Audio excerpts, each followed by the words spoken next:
Bonjour, aujourd'hui c'est le 21 mars, donc le printemps est arrivé ici dans l'hémisphère nord. Bienvenue à notre méditation. Nous avons eu quelques jours en Espagne sur le chemin du nord en marchant. Vous pouvez retrouver sur notre chaîne une vidéo qui raconte mon expérience sur le chemin du nord et mon arrivée à Compostelle. Et donc, cette semaine, je voudrais continuer nos méditations dans Proverbes et je voudrais parler des cadeaux que nous recevons parfois et que nous pouvons offrir aussi pour arriver à nos fins, pour arriver là où nous voudrions arriver. Proverbes chapitre 17, verset 8. Les présents sont une pierre précieuse aux yeux de qui on reçoit. Où qu'il se tourne, il a du succès. Donc, des présents offrir des présents pour arriver donc à ses fins. Est-ce biblique? Est-ce que Dieu veut pour nous? Est-ce que Dieu veut que nous vivions une vie comme ça?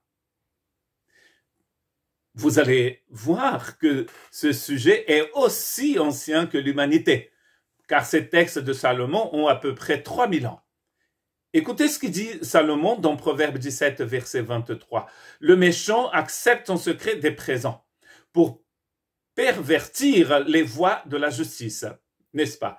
On a l'impression qu'il est en train de parler de ce qui se passe à Paris, à Londres, à Brasilia, à Washington, un peu partout dans le monde.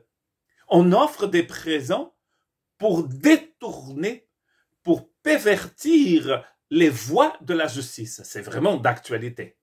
N'est-ce pas? Et ça ne s'arrête pas là, parce que dans Proverbe 18, verset 16, Salomon dit « Les présents d'un homme lui élargissent la voie et lui donnent accès auprès des grands. » Voilà pourquoi les gens offrent des présents, pour pouvoir arriver auprès des grands.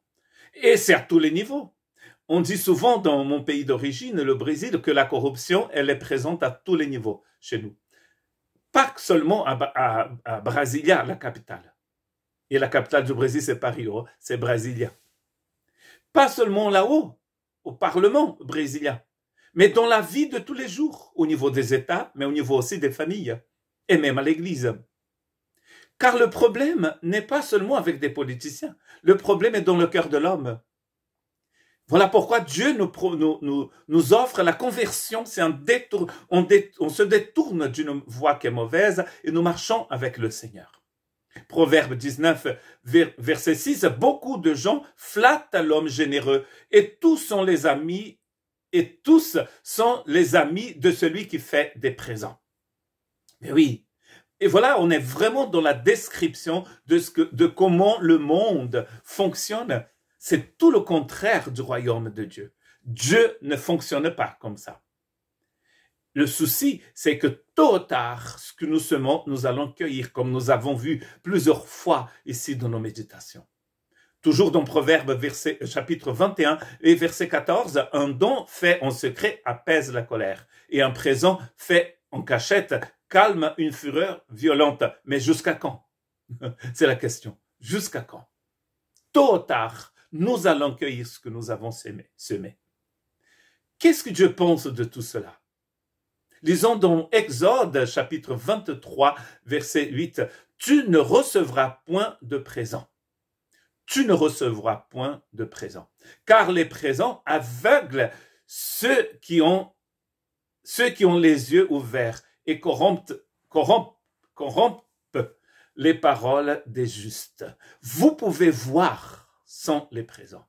Vous pouvez voir la réalité des choses, vivre dans la réalité des choses. Sans cela, Dieu nous a donné tout ce dont on a besoin pour vivre une vie tranquille, une vie dans la paix. Même si on n'a pas beaucoup, on n'a jamais vu le juste mourir de faim. C'est ce que dit un texte de la Bible.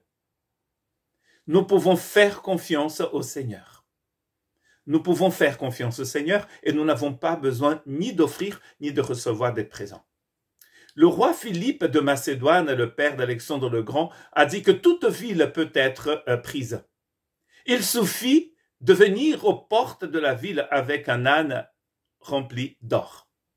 Quelqu'un va ouvrir les portes de la ville pour avoir accès à cet or. Mais Dieu nous a offert un or 1000 fois des millions éternellement plus précieux que n'importe quel présent de ce monde. Il nous a donné sa vie. En Christ, nous pouvons avoir la vie éternelle et nous n'avons pas besoin d'accepter les présents de ce monde. Que Dieu ait pitié de nous.